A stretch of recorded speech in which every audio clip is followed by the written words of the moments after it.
제가 지난 2주 전에 오늘 설교 제목하고 똑같은 설교 제목으로 서로 사랑하라. 분명히 설교 제목을 서로 사랑하라로 했습니다. 그래서 2주 전에도 서로 사랑하라. 그리고 오늘은 서로 사랑하라. 2입니다.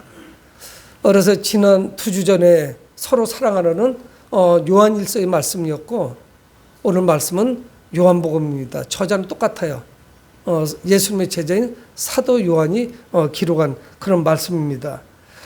특히 오늘은 이 15장 중에 중간에 이게 이제 말씀이 연결돼서 이제 기록이 됐는데 오늘 특별히 요한복음 15장 9절에서 27절은 아마 신약 성경에서 사랑에 대한 말씀 중에 가장 위대한 말씀, 아마 가장 유명한 본문 그런 말씀 중에 하나입니다. 근데 오늘 말씀 전에 좀 특별한 게 있거든요. 왜 우리는 이 15장에서 서로 사랑하라를 읽지 못하느냐면 이 15장 1절부터 뭐가 나오냐면 작은 제목이 여기 써 있어요. 제 성경에는 나는 포도나무에 너희는 가지라. 포도나무 비유가 있다고요.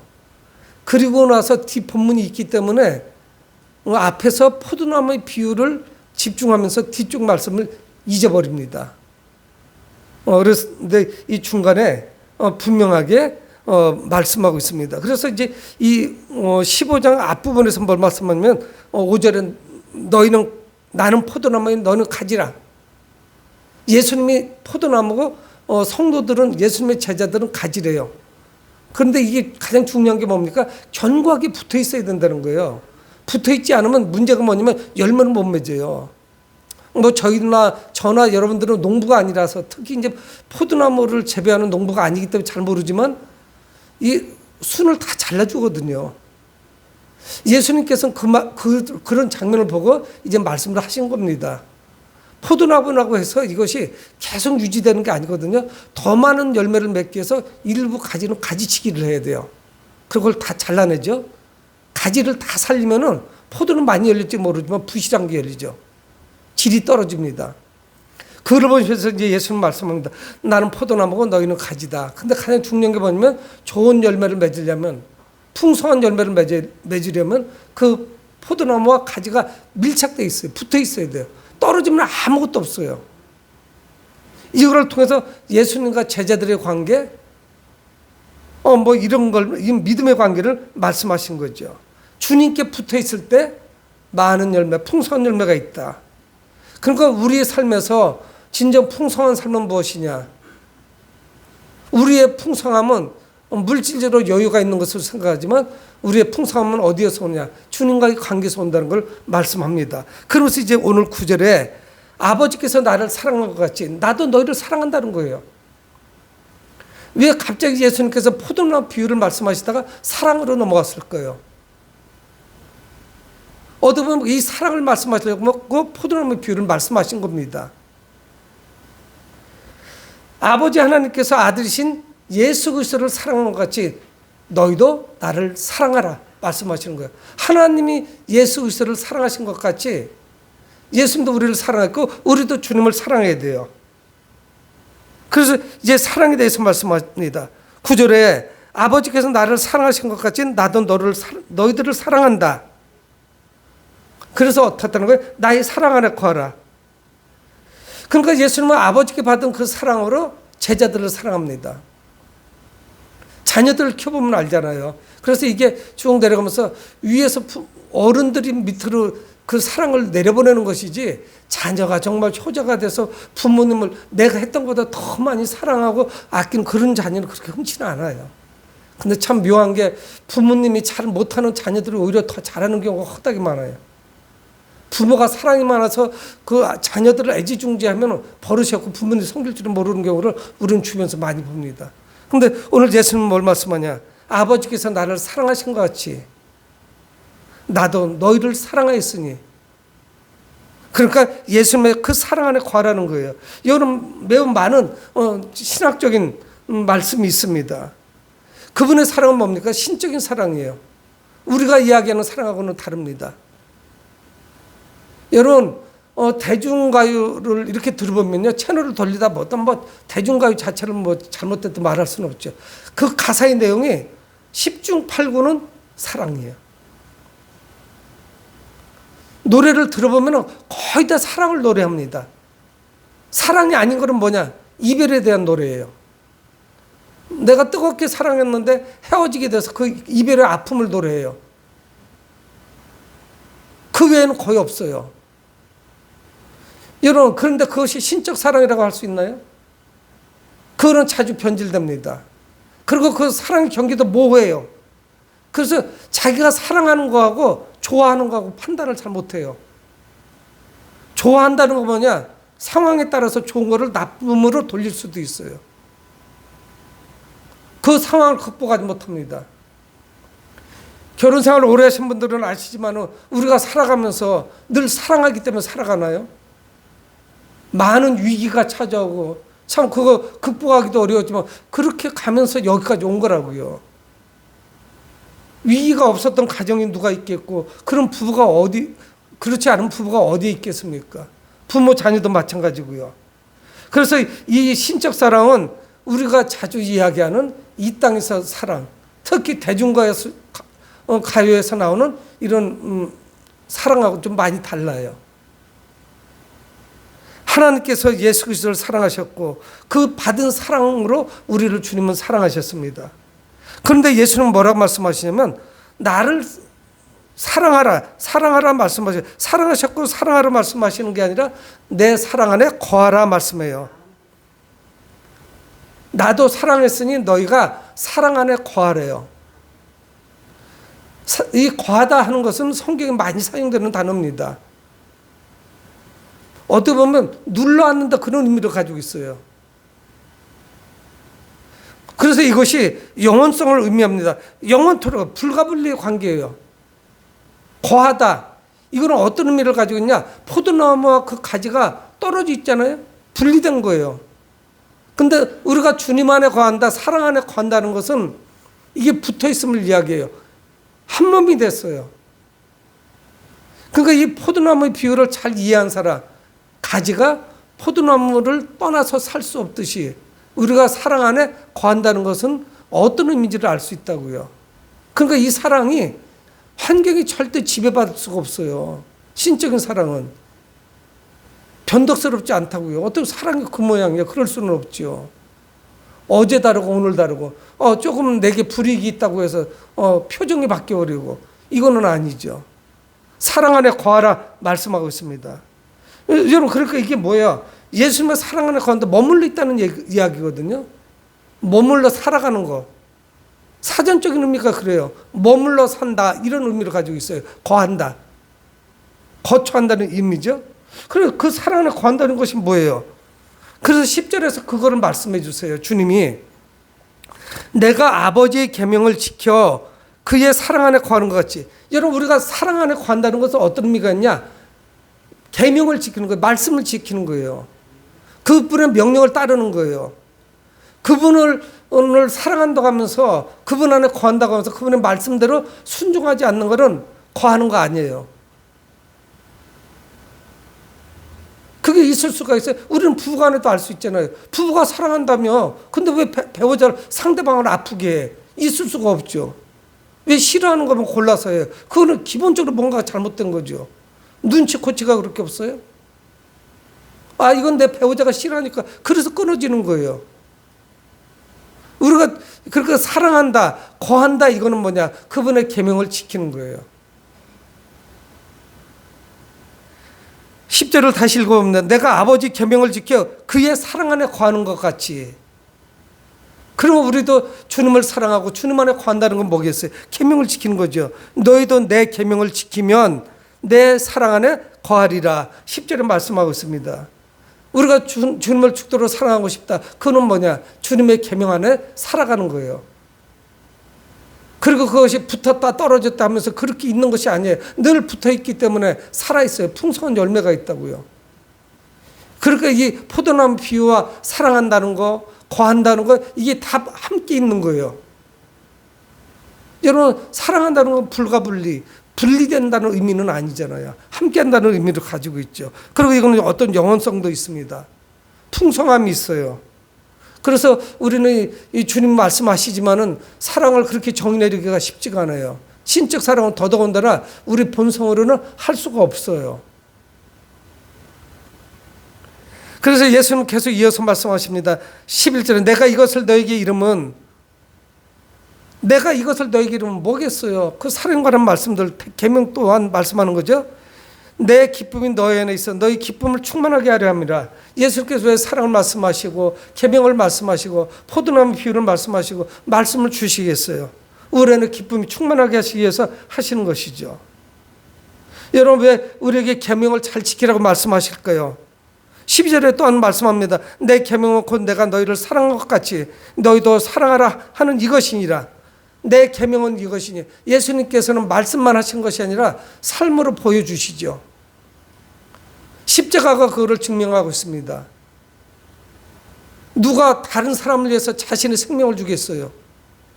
내가 살려고 상대방을 짓밟는 이런 세상을 우리가 살아가고 있는데요.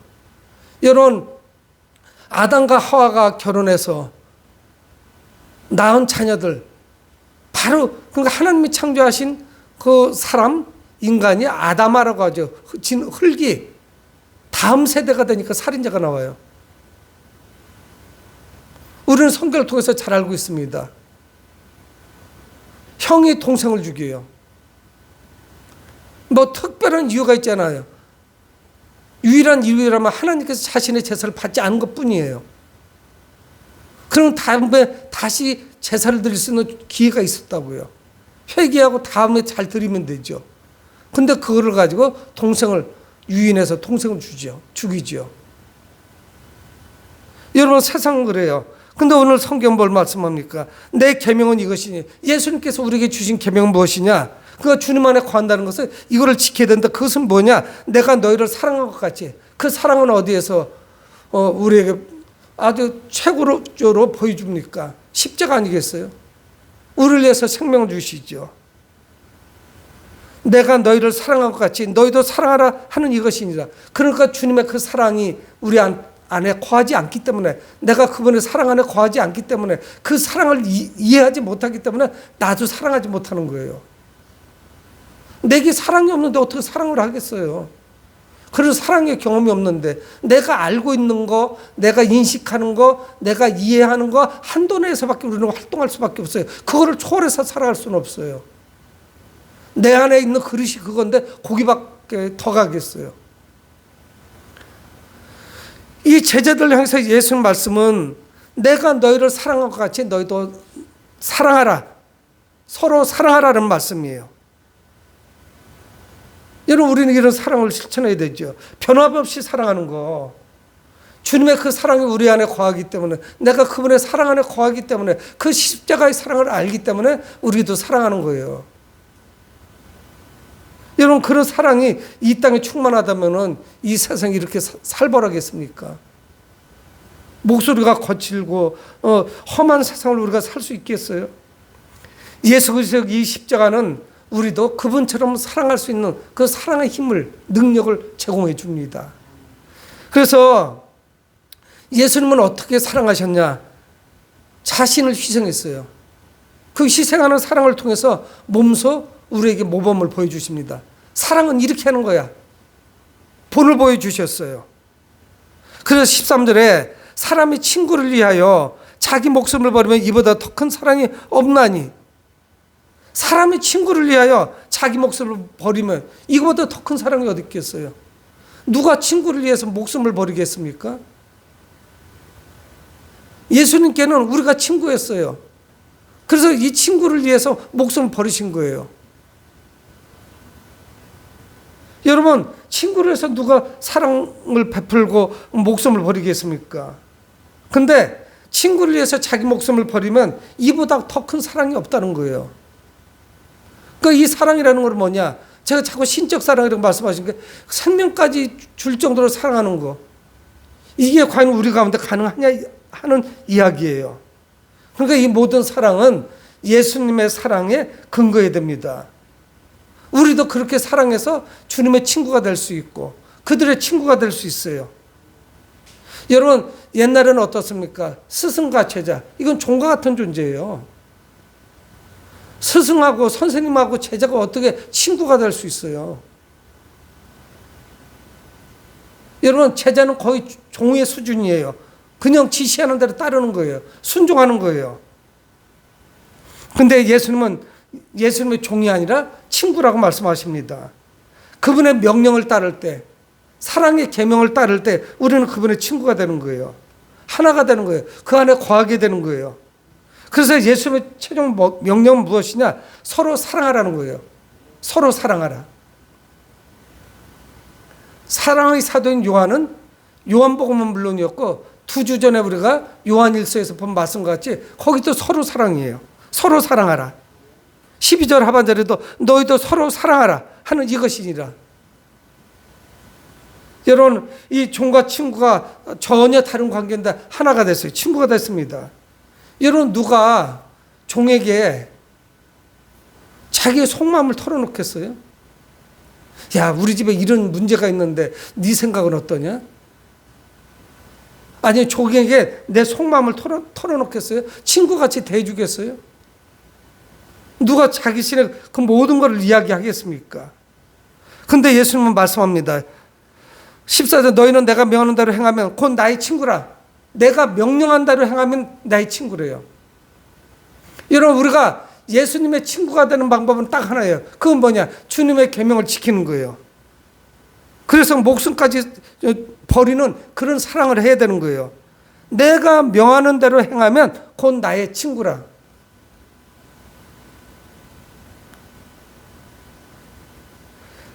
그러면서 15절, 이제부터는 너희를 종이라 하지 아니하리니 종은 주인이 하는 것을 알지 못함이라. 너희를 친구라 했노니 내가 내 아버지께 들은 것을 다 너희에게 알게 하였습니다. 비로소 사랑을 실천하고 사랑으로 주님과 친구가 됐을 때 아버지께로부터 들은 것을 예수님께서 우리에게 다 말씀해 주신다는 거예요. 여러분, 기도응답과 그 또 열매의 풍성함, 우리 삶의 어떤 모든 풍성함, 이거하고 이 사랑과 얼마나 불가분의 관계인지 우리는 발견할 수가 있습니다. 거하는 거예요. 붙어 있는 거예요. 떨어져 있지 않은 거예요. 여러분, 우리는 기도할 때 만사형통하게 하옵소서. 우리는 아무것도 안 하고 만사형통이에요. 풍성한 열매를 요구해요. 예레미야 33장 3절에 너는 내게 부르짖어라. 내가 내게 응답해갖고 내가 알지 못하는 크고 비밀한 일, 은밀한 일을 말해주신대요. 은밀한 일을 말하리라. 이거 친구 아니겠어요? 주님께서 하늘의 계획, 하나님의 그 비전을 말씀해 주신대요. 하나님이. 너는 내게 부르짖으라. 내가 내게 응답하였고 내가 알지 못하는 크고 은밀한 일을 보이리라. 알려주신다는 거예요. 그분 안에 우리가 거하셔야죠. 여러분, 예수님의 제자가 되려면 그분과 같이 우리 안에 헌신이 있어야 됩니다. 섬김이 있어야 돼요. 사랑이 있어야 돼요. 참 쉽지가 않죠. 예수님의 친구가 되는 그 영광보다 더 큰 영광이 이 땅에 어디 있겠습니까? 고위직에 올라가는 거, 누구로부터 인정받는 거, 아니면 내가 하는 이 사업이 비전이 잘 이루어져서 너무 행복한 거. 저는 요즘에 제 친구들은 이제 다 은퇴했어요. 자영업 아니면은 있질 않아요. 되게 그래서 제 친구들은 절반 정도는 그냥 빌딩 갖고 있으면서 퇴직하고 임대료 가지고 살아가요. 연금 나오고 있고, 공직에 있었던 친구는 연금이 나오고 건물이 있고 하니까 그냥 생활은 윤택합니다. 근데 친구들 거의 다가 제 앞에서 행복하다 이야기해요. 근데 제가 나중에 밥 먹자고 안 할까 봐 말은 못 하는데 그 진정한 행복이 아니에요. 위장된 행복이에요. 현재 내 삶을 지탱해주는 그 근간이 무너지는 그날 행복하지 않다고 생각을 합니다. 내가 믿었던 그 건물, 내가 믿었던 고정적인 수입을 가져왔던 그 임대료, 연금, 이런 게 내 삶을 채워주지 못하면 당장 불행하다고 생각해요. 그래서 이제 제가 이제 그럴 때 복음을 전합니다. 그 행복이 언제까지 지속되는지. 몸에 병이 들고 80대쯤 돼서 아프고 돈이 있어도 쓸 수도 없고 나갈 수도 없고 몸은 불편하고 그래도 그때 행복하다고 하겠어요?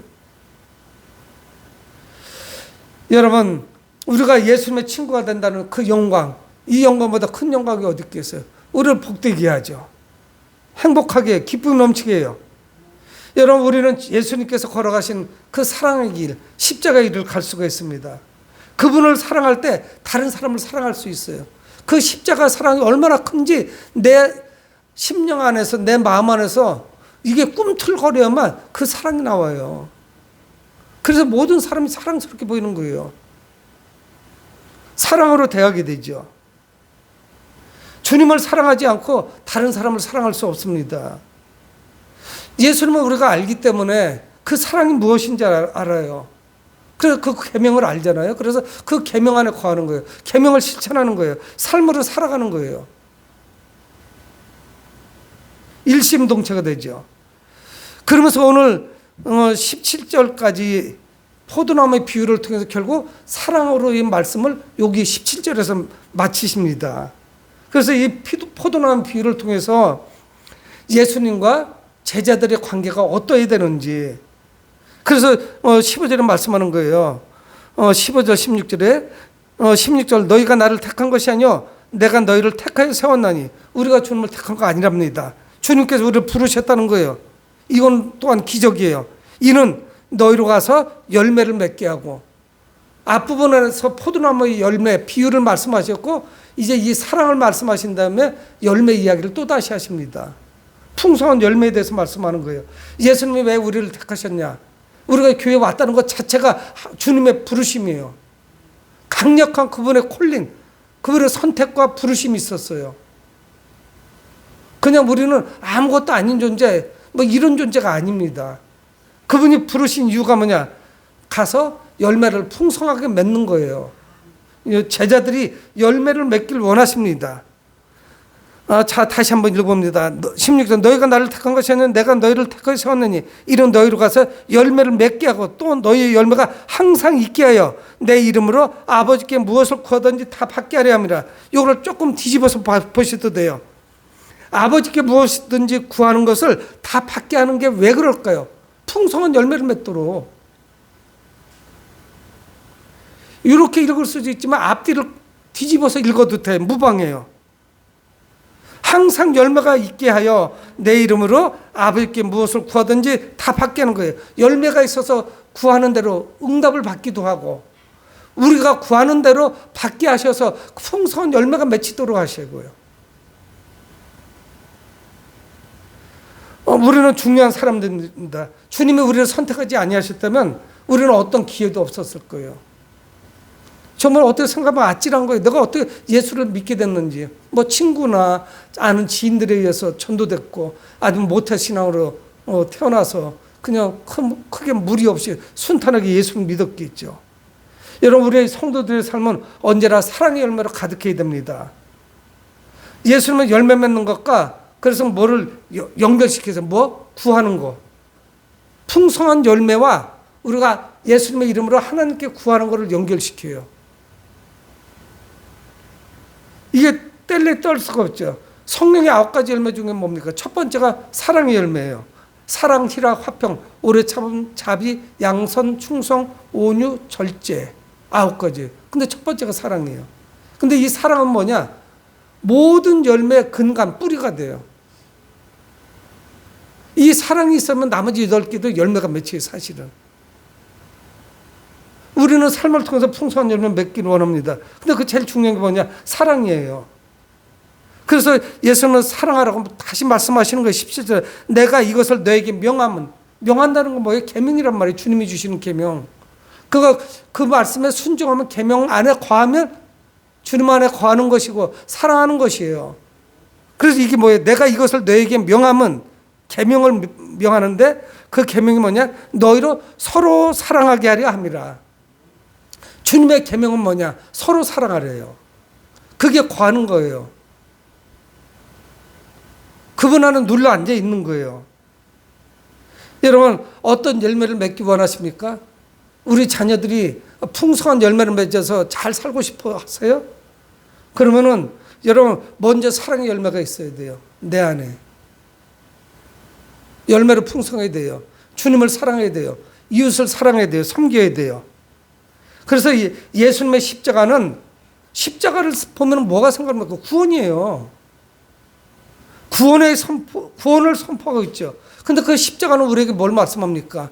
내가 너희를 사랑해서 이렇게 목숨을 버리는 것 같지? 너희는 내 친구가 돼서 너희들도 나를 위해서, 다른 이들을 위해서 목숨을 버려라.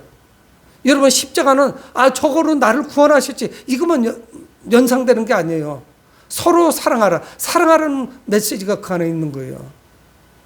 십자가로 나만 구원했지, 우리를 구원했지, 이거로 끝나는 게 아닙니다.